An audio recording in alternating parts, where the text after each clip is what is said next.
Hello friends, मैं अभी मौर्य आप लोगों का एक बार पुनः स्वागत करता हूं अपने इस YouTube फैमिली में। इस क्लास में जो हम अध्ययन करने वाले हैं वो बात करेंगे इतिहास के पन्नों के श्रृंखला की। ठीक है, तो इससे पहले की जो भी हमारी क्लासें यार हो चुकी है इस इतिहास के पन्नों की श्रृंखला में, उससे रिलेटेड या उन क्लासों का लिंक नीचे डिस्क्रिप्शन में दिया गया है।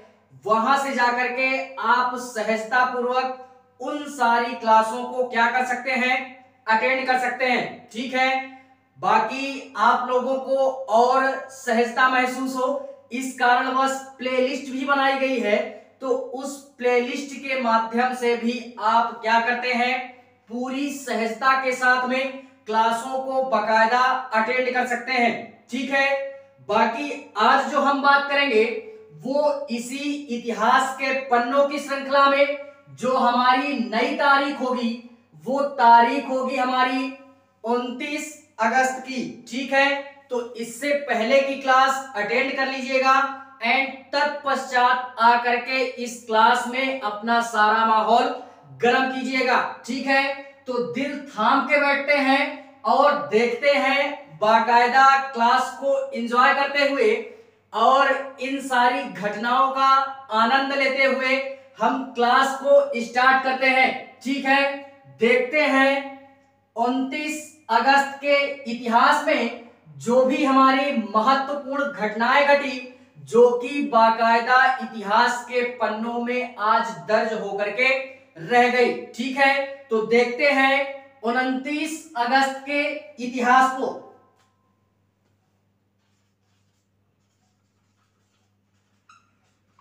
29 अगस्त के इतिहास को, और जो डे होगा हमारा वो डे कौन सा होगा, तो डे होगा मंडे। ठीक है, इसी में जो मैं पहली तारीख की बात करूंगा वो तारीख है हमारी कौन सी, 29 अगस्त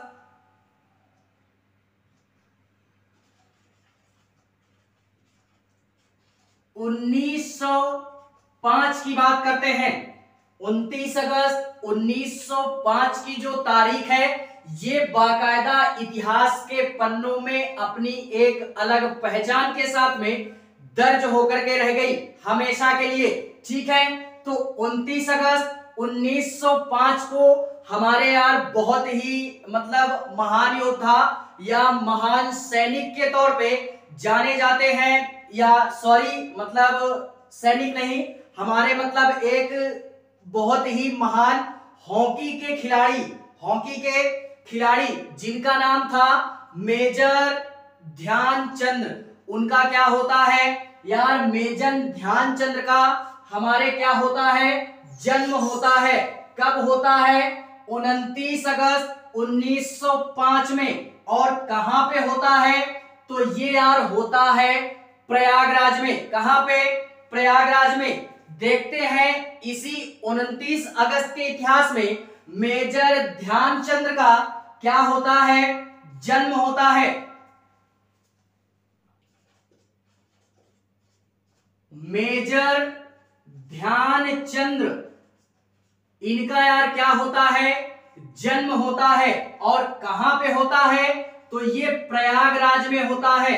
कहां पे, प्रयागराज में। ये थे कौन, तो मेजर ध्यानचंद्र भारत में या पूरे विश्व की बात कर सकते हैं तो ये हॉकी के बहुत ही जबरदस्त खिलाड़ी थे हमारे। हॉकी में इनको सर्वश्रेष्ठ पद मिला था या सर्वश्रेष्ठ सम्मान से ये नवाजे जाते थे हमारे ध्यानचंद्र जी।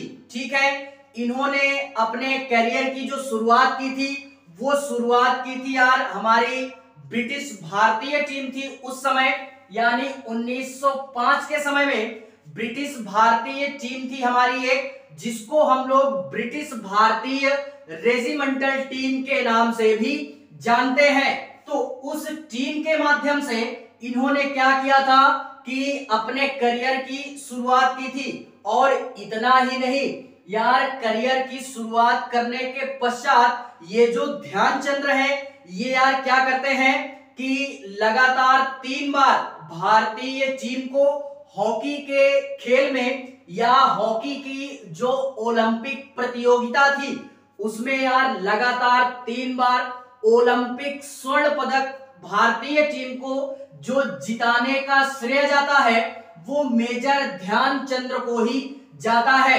तो इसी में देखते हैं हम जो बात करते हैं कि मेजर ध्यानचंद ने अपने जो करियर की शुरुआत की थी वो कहां से की थी, तो ब्रिटिश भारतीय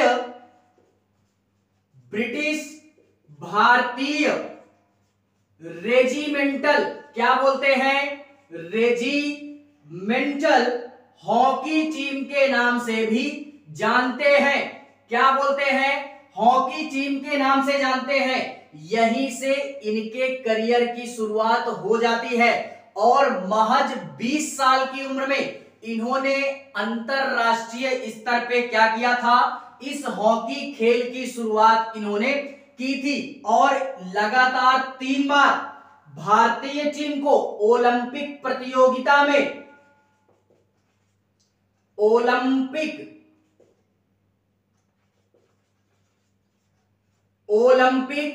प्रतियोगिता में भारतीय टीम को लगातार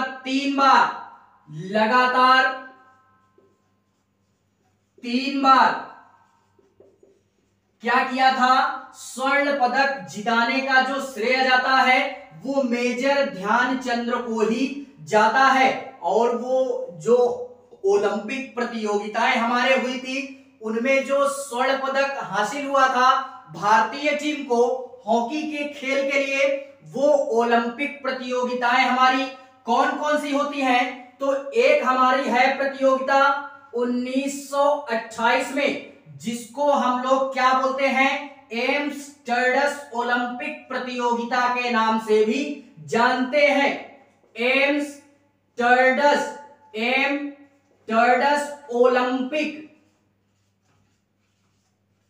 ओलंपिक प्रतियोगिता के नाम से जानते हैं।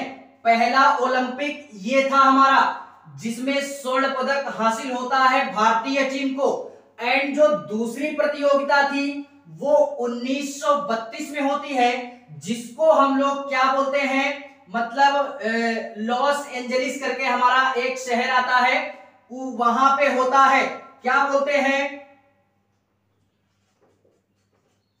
लॉस एंजलिस ओलंपिक प्रतियोगिता।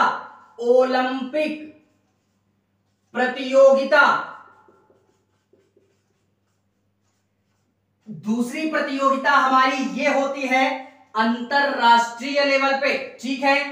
तो और तीसरी जो हम बात करते हैं वो तीसरी बात करेंगे 36 की, जिसको हम लोग बर्लिन ओलंपिक प्रतियोगिता के नाम से भी जानते हैं।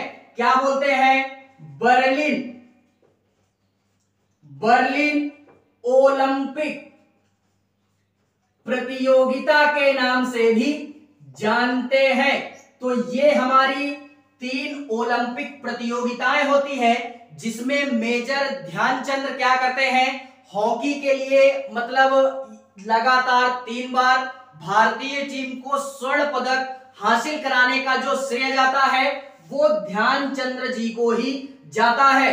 अगर इसी में मैं और बात करूं तो ये जो मेजर ध्यानचंद थे यार, ये मतलब इतने बड़े धुरंधर मतलब हॉकी के खिलाड़ी थे कि इन्होंने ना केवल मतलब जर्मन का जो भी हमारा एक तानाशाह था जर्मनी का, जिसको हम लोग एडोल्फ हिटलर के नाम से भी जानते हैं, तो एडोल्फ हिटलर भी इनके हॉकी का बड़ा बेहतरीन तरीके से फैन हो जाता है। और एडोल्फ हिटलर ही नहीं, हमारे ऑस्ट्रेलिया का एक बहुत ही दमदार क्रिकेटर या बहुत ही धुरंधर क्रिकेटर या क्रिकेट की दुनिया का बादशाह बोल सकते हैं, जिसका नाम था सर डॉन जॉर्ज ब्रॉडमैन, वो तक भी इनके हॉकी का कायल हो जाता है और दीवाना हो जाता है। इतना बेहतरीन तरीके से ये हॉकी खेलते थे कि यार सारी दुनिया इनकी कायल थी। ठीक है, तो इसी कारणवश ये जो हमारी 29 अगस्त 1905 की तारीख है, ये इतिहास के पन्नों में बाकायदा आज भी दर्ज होकर के रह गई। ठीक है, एंड इसी के पश्चात अगर हम और बात करें तो हॉकी की दुनिया में या अपने पूरे पूरे संपूर्ण जीवन काल में हॉकी में एक हमारा गोल टाइप होता है, बोलते हैं ना गोल करना है। तो मतलब अपने पूरे जीवन काल में ये ध्यानचंद्र ने क्या किया था, लगभग 1000 से ज्यादा गोल इन्होंने अपने संपूर्ण जीवन में हॉकी खेल के दौरान किए थे। ठीक है, एंड इसी के पश्चात अगर और बात करें इन्हीं से रिलेटेड, तो यार इनकी जो जयंती होती है ना, उसको भारत में राष्ट्रीय दिवस के रूप में आज भी हम लोग क्या करते हैं, मनाते हैं। और बात करें इसी में तो यार ये जो मेजर ध्यानचंद्र हैं, खेल की दुनिया में आज इंडिया में अगर किसी भी व्यक्ति को खेल में सर्वोत्तम पद हासिल हो जाता है या खेल की दुनिया में उत्कृष्ट कोई मतलब कार्य करता है, तो उसके लिए आज भी एक हमारा मतलब पुरस्कार दिया जाता है, जिसको हम लोग मेजर ध्यानचंद्र रत्न पुरस्कार के नाम से भी जानते हैं, या मेजर ध्यानचंद्र हॉकी खेल रत्न पुरस्कार के नाम से भी जानते हैं, या उसको हम लोग मेजर ध्यानचंद्र खेल रत्न पुरस्कार के नाम से भी जानते हैं। तो ये खेल की दुनिया में दिया जाने वाला एक उत्कृष्ट पुरस्कार हमारे होता है इंडिया में। और इसी में अगर मैं बता दूं तो ये जो अभी मैंने नाम बोला ना कि मतलब खेल की दुनिया में मेजर ध्यानचंद्र खेल रत्न पुरस्कार, इसको पहले राजीव गांधी खेल रत्न पुरस्कार के नाम से जाना जाता था। लेकिन जैसे ही नरेंद्र मोदी जी की सरकार आई तो माननीय मोदी जी ने इस खेल का नाम हमारे या इस खेल का जो भी उत्कृष्ट सम्मानित जो हमारा पुरस्कार था उसका नाम इन्होंने चेंज कर दिया और उन्हीं के द्वारा ये नाम हमारे रखा गया, क्या, मेजर ध्यानचंद्र खेल रत्न पुरस्कार। ठीक है, तो इसको भी हमको क्या करना है, माइंड में सेट करके रखना है बाकायदा। अगर और बात करें इसी में तो ये जो हमारे मेजर ध्यानचंद्र हैं, इनको दी विजॉर्ड के नाम से भी जानते हैं और इनको या मेजर ध्यानचंद्र को पद्म भूषण से भी बाकायदा सम्मानित किया गया, जो कि भारत का सर्वोच्च नागरिक पुरस्कार हमारे होता है। ठीक है, तो इस पुरस्कार का नाम भी याद रखना है बाकायदा। यार हमारे इंडिया में ऐसे पुरस्कार हैं जो कि मतलब देख करके दिया जाता है कि वीरता पुरस्कार हमारा, सर्वोच्च वीरता पुरस्कार परमवीर चक्र हो गया, सर्वोच्च नागरिक सम्मान हमारा क्या हो गया, पद्म भूषण हो गया। इस तरीके के हमारे कई सारे पुरस्कार हैं इंडिया में, जो कि भारत सरकार हमारे उस तरीके के व्यक्तियों को ये प्रदान करती है जो कि उस पुरस्कार के योग्यता के क्या होते हैं, लायक होते हैं। ठीक है, तो इस कारणवश भी ये जो हमारी 29 अगस्त 1905 की तारीख है, ये इतिहास के पन्नों में बाकायदा आज दर्ज होकर के रह गई। ठीक है, इसी में आज जो हम बात करेंगे वो बात करते हैं इसी 29 अगस्त के इतिहास में कुछ अन्य महत्वपूर्ण घटनाओं की, जो कि इतिहास के पन्नों में आज बाकायदा दर्ज होकर के रह गई और अपनी एक अलग पहचान के साथ में दर्ज होती है। ठीक है, इसी में देखते हैं 29 अगस्त की कुछ अन्य महत्वपूर्ण घटनाएं जो कि इतिहास के पन्नों में आज भी बाकायदा दर्ज है।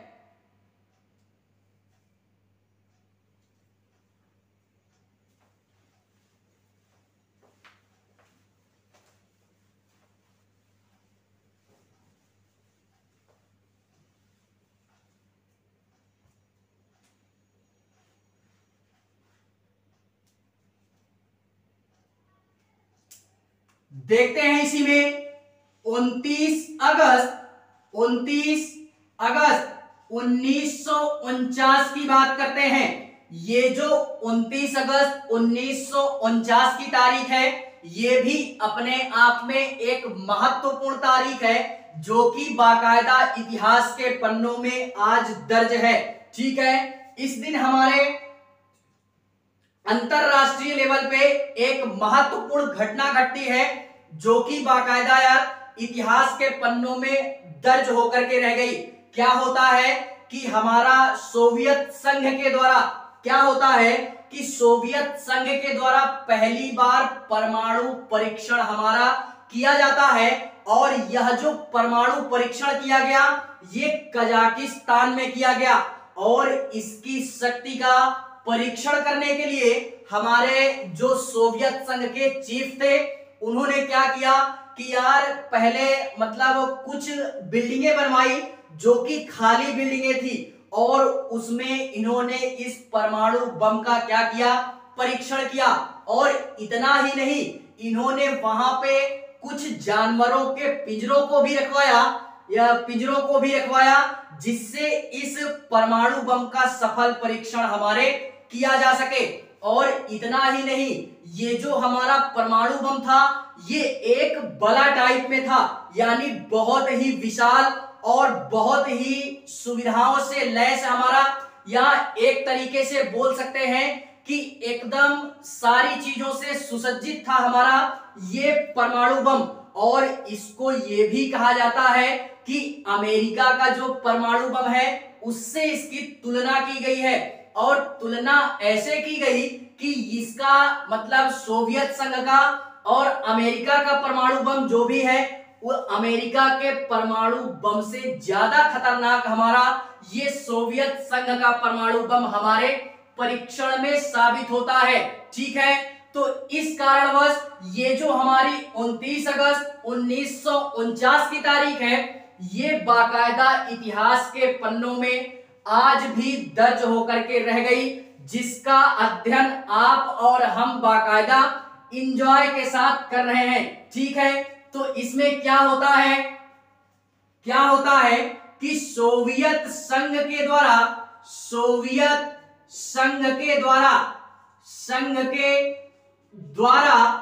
परमाणु बम का सफल परीक्षण किया गया। कहां पे किया गया? कजाकिस्तान में।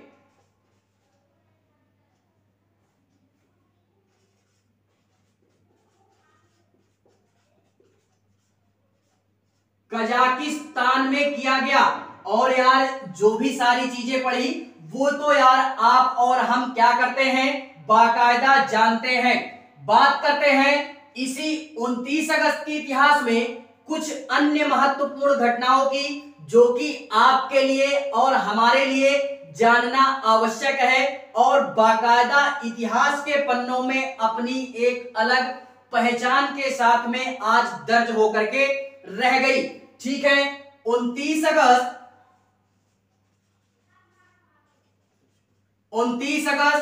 1958 की बात करते हैं। 29 अगस्त 1958 की जो तारीख है, ये भी अपने आप में इतिहास के पन्नों में बाकायदा दर्ज होकर के रह गई। और यार इतना ही नहीं, यहाँ पे क्या होता है कि एक हमारे महत्वपूर्ण घटना ये घटती है कि हम लोगों ने नाम सुना होगा, एक समय पे बड़ा फेमस था बंदा। क्या नाम था? जिसका नाम था माइकल जैक्सन। यार नाम आपने भी सुना होगा, और हमने तो बाकायदा यार इनके गाने एंजॉय किए हैं। ठीक है, आनंद के साथ में। तो ये अमेरिका का हमारा एक बहुत ही बड़ा और बहुत ही सुप्रसिद्ध, एक तरीके से बोल सकते हैं पूरी दुनिया में फेमस था बंदा, जिसका नाम था माइकल जैक्सन। और इसका क्या होता है, इस दिन क्या होता है कि इसका जन्म होता है। क्या होता है? इसका जन्म होता है 1958 में। और इसका यह एक पॉप सिंगर था। कौन था? पॉप सिंगर था और इसका जो पहला गाना रिलीज हुआ था वो महज और महज 16 वर्ष की आयु में इसने अपना पहला सॉन्ग क्या किया था, रिलीज किया था, जिसका नाम था आई वॉन्ट टू बैक। तो क्या होता है, आई वॉन्ट टू बैक के नाम से माइकल जैक्सन का क्या होता है, एक सॉन्ग रिलीज होता है जो कि यार काफी फेमस होता है बंदा। और इतना ही नहीं, ये यार इसके बारे में काफी सारी चर्चाएं बहुत होती हैं कि ये बंदा मतलब कहते हैं, ऐसा लोग कहते हैं, हमने भी केवल सुना ही है, बोलते हैं कि ये यार 150 साल तक जीना चाहता था, लेकिन महज और महज 50 वर्ष की आयु में ही इसका क्या हो जाता है, ये मृत्यु को प्राप्त हो जाता है। इसके पास इतना पैसा था, इतना पैसा था कि यार बोल नहीं सकता मैं। क्यों? क्योंकि ये अपने साथ में या किसी से मिलता भी था ना तो हाथ में ग्लव्स वगैरह पहन के हाथ मिलाता था। और इतना ही नहीं, अपने साथ में बाकायदा जहां भी जाता था बाकायदा प्रोटेक्टेड रहता था, बाकायदा सुविधाओं से लैस एकदम। इसका मानना यह था कि मैं अपने तरीके से एकदम सुविधाओं से सुसज्जित रहूंगा जिससे मैं यार अधिक दिन तक जीवित रह सकूं। और हमेशा इसके साथ में डॉक्टरों की ढेर सारी टीमें तैयार रहती थी। यार एक डॉक्टर को ये करोड़ों में पेमेंट करता था। इसी कारणवश यार इसका क्या होता है, बहुत ही नाम फेमस होता है हमारा। और महज 50 वर्ष की आयु में इसकी क्या हो जाती है, मृत्यु हो जाती है। मृत्यु कैसे होती है तो यार आजकल हम भी जानते हैं और आप भी जानते हैं, बड़े बड़े लोगों के शौक क्या, ड्रग्स वगैरह लेता था। ये बंदे ने इतना ड्रग्स लिया इसने कि यार ड्रग्स के ओवरडोज के कारण इसकी मृत्यु हमारे महज और महज 50 वर्ष की आयु में हो जाती है। लेकिन एक तरीके से फेमस था बंदा, ये कह सकते हैं। ठीक है, तो बहुत ही बड़ा सिंगर था जो कि एक पॉप सिंगर था और अमेरिकी पॉप सिंगर था। ठीक है, तो इस कारणवश ये जो हमारी 29 अगस्त 1958 की तारीख है, ये बाकायदा इतिहास के पन्नों में आज भी दर्ज होकर के रह गई इसी कारणवश। ठीक है, एंड इसी में जो हम नेक्स्ट बात करते हैं वो बात करते हैं 29 अगस्त के इतिहास में कुछ अन्य महत्वपूर्ण घटनाओं की जो कि बाकायदा इतिहास के पन्नों में आज दर्ज होकर के रह गई। ठीक है,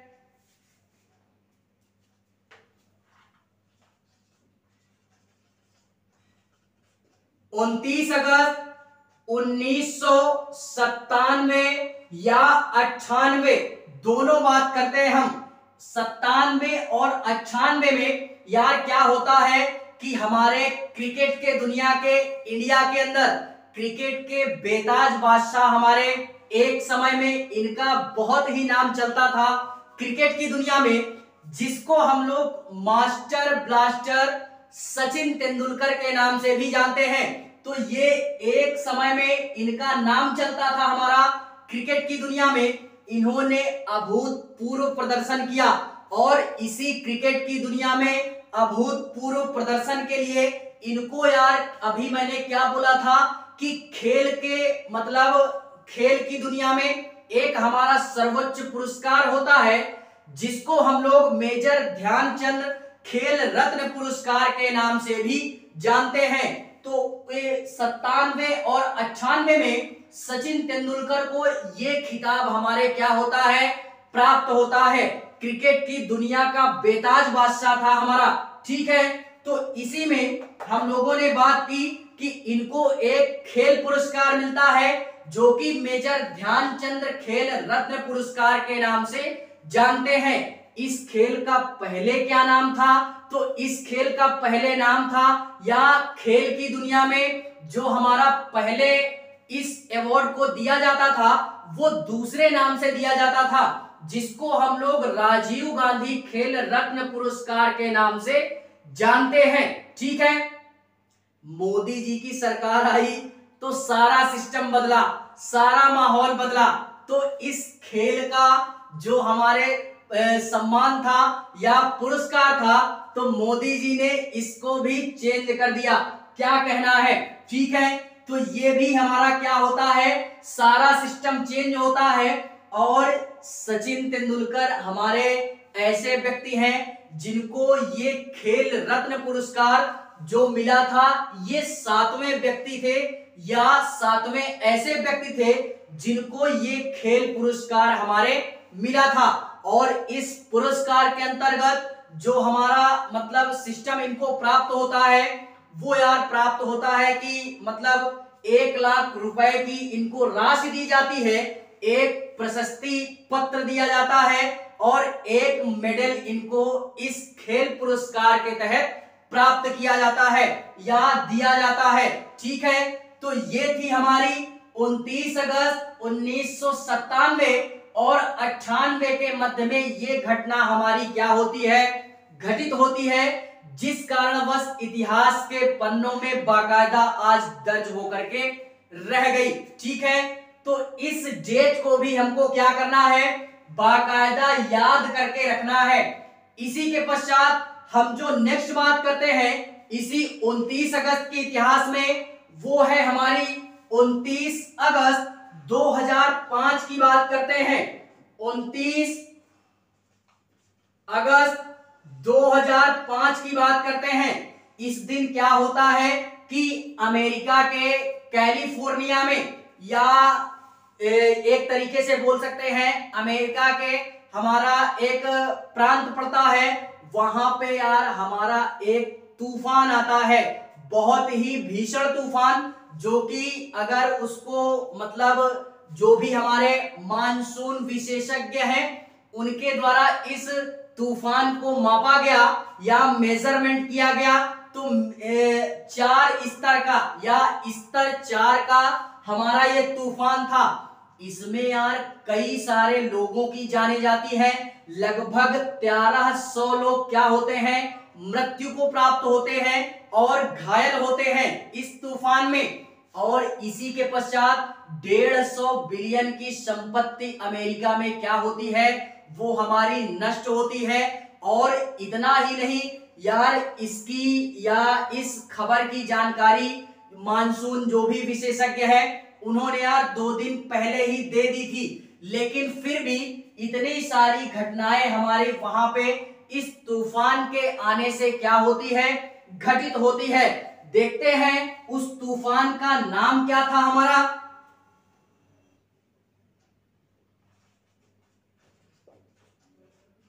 हरिकेन कैटरीना नामक तूफान क्या होता है, आता है, कहां पे आता है, तो अमेरिका के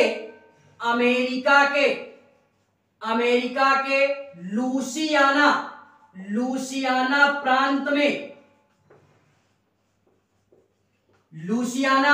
प्रांत में ये हमारा क्या होता है, 29 अगस्त 2005 को हमारा ये भीषण तूफान आता है, जिसमें बहुत ही भारी मात्रा में अमेरिका के इस लुसियाना प्रांत में यार बहुत ही जान माल की क्षति होती है और बहुत ही भीषण या लगभग बोल सकते हैं 150 बिलियन संपत्ति हमारी क्या होती है, क्षतिग्रस्त होती है। और इस तूफान का जो स्तर मापा गया वो 4 स्तर का मापा गया और 145 प्रति मील घंटे की रफ्तार से ये तूफान हमारा लुसियाना प्रांत में आया था। ठीक है, तो इस कारणवश भी ये जो हमारी 29 अगस्त की तारीख है ये बाकायदा इतिहास के पन्नों में आज भी दर्ज होकर के रह गई। ठीक है, तो ये थी हमारी कुछ महत्वपूर्ण घटनाएं जो कि 29 अगस्त से संबंधित थी।